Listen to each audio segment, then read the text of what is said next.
जाऊया पुढच्या बातमीकडे। बातमी आहे यवतमाळमधून। यवतमाळ जिल्ह्यातले शेतकरी दुहेरी संकटात सापडलेत। आधीच पावसानं ओढ दिली आहे, त्यात बळीराजा आता चिंतेत आहे आणि आता बोगस बियाण्यांमुळे जिल्ह्यातल्या अनेक शेतकऱ्यांवर दुबार पेरणीची वेळ आली आहे। यवतमाळ जिल्ह्यामध्ये 2,20,000 हेक्टर सोयाबीन लागवडीचं क्षेत्र आहे। आतापर्यंत केवळ 80% क्षेत्रावर सोयाबीनची लागवड झाली। अनेक ठिकाणी सोयाबीनचं बियाणं बोगस निघालंय।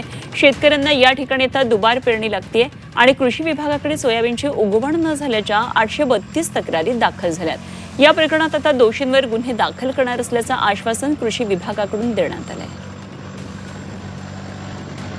यवतमाळ जिल्ह्याचं सोयाबीनचं क्षेत्र जे आहे ते 2,20,000 हेक्टर इतकं आहे आणि जवळपास 80% क्षेत्रावर जी ती जिल्ह्यामध्ये पेरणी झालेली आहे।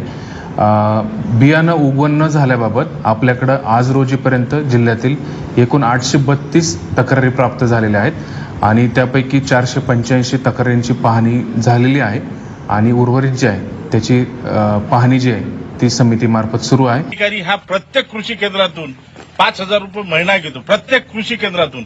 आज जर वनी उपविभागामध्ये जर आपण कृषी केंद्र पाहिले तर ते हजारोच्या वर आहेत आणि यांच्या 5,000 रुपयामुळे शेतकऱ्याचा जीव जातो, हे मी जबाबदारीने आपल्याला इथं सांगू इच्छितो।